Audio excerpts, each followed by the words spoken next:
Salam damai sejahtera Tuhan kita Yesus Kristus selalu beserta kita. Semoga kita semua dalam keadaan sehat walafiat. Hari ini gereja merayakan perayaan peringatan wajib para malaikat pelindung. Dan kita semua akan merenungkan firman Tuhan dari Injil Lukas bab 10 ayat 17 sampai 24. Saya mengundang kita semua untuk mendengarkan firman Tuhan. Inilah Injil suci menurut Lukas. Kemudian ke-70 murid itu kembali dengan gembira dan berkata, "Tuhan, juga setan-setan takluk kepada kami demi nama-Mu." Lalu kata Yesus kepada mereka, "Aku melihat iblis jatuh seperti kilat dari langit. Sesungguhnya aku telah memberikan kuasa kepada kamu untuk menginjak ular dan kalajengking, dan kuasa untuk menahan kekuatan musuh, sehingga tidak ada yang akan membahayakan kamu. Namun dengan demikian, janganlah bersukacita karena roh-roh itu takluk kepadamu, tetapi bersukacitalah karena namamu ada terdaftar di surga." Pada waktu itu juga bergembiralah Yesus dalam Roh Kudus dan berkata, "Aku bersyukur kepadamu Bapa Tuhan langit dan bumi, karena semuanya itu Engkau sembunyikan bagi orang bijak dan orang pandai, tetapi Engkau nyatakan kepada orang kecil. Ya Bapa, itulah yang berkenan kepadamu. Dan semua telah diserahkan kepadaku oleh Bapakku, dan tak ada seorang pun yang tahu siapakah anak selain Bapa, dan siapakah Bapa selain anak, dan orang yang kepadanya anak itu berkenan menyatakan hal itu." Sesudah itu berpalinglah Yesus kepada murid-muridnya sendiri dan berkata, "Berbahagialah mata yang melihat apa yang kamu lihat. Karena aku berkata kepada kamu, banyak nabi dan raja ingin melihat apa yang kamu lihat tetapi tidak melihatnya, dan ingin mendengar apa yang kamu dengar tetapi tidak mendengarnya." Demikianlah sabda Tuhan. Terpujilah Kristus. Saudara-saudari yang dikasihi Tuhan, permenungan kita pada hari ini berbicara tentang bagaimana para malaikat pelindung.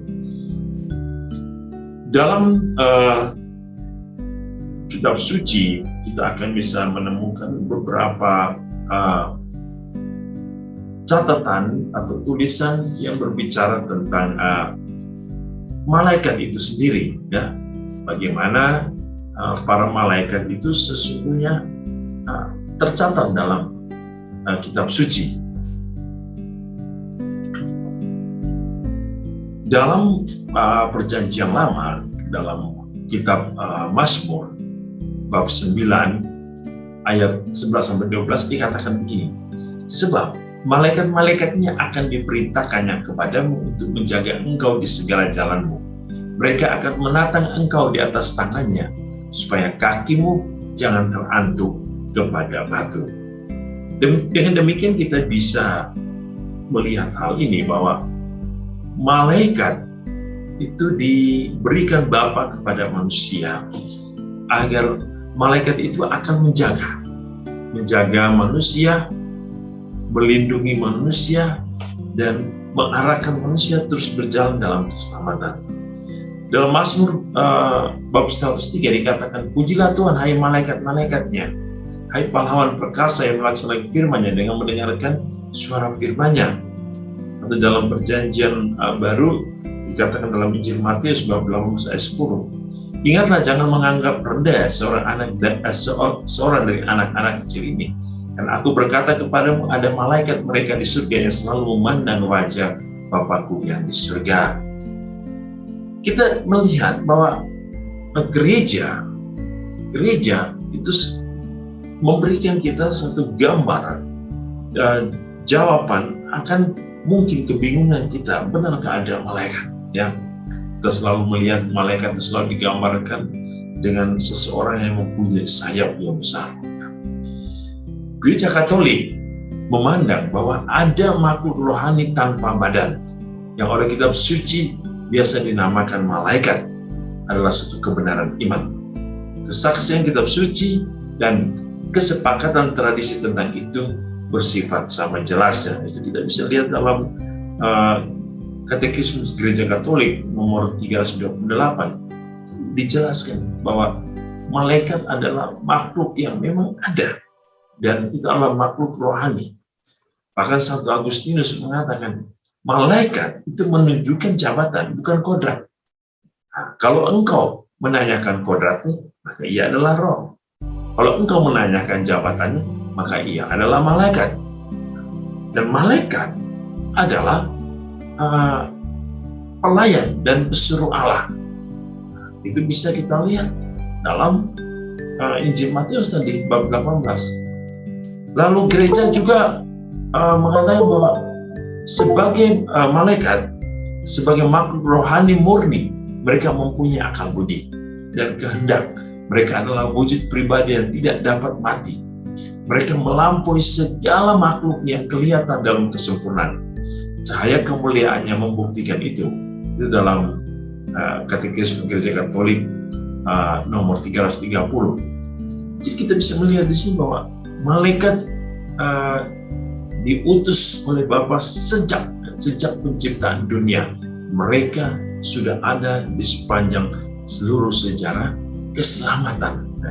Mereka mengabarkan keselamatan dari jauh dan dari dekat, dan melayani rencana Allah untuk melaksanakan keselamatan itu.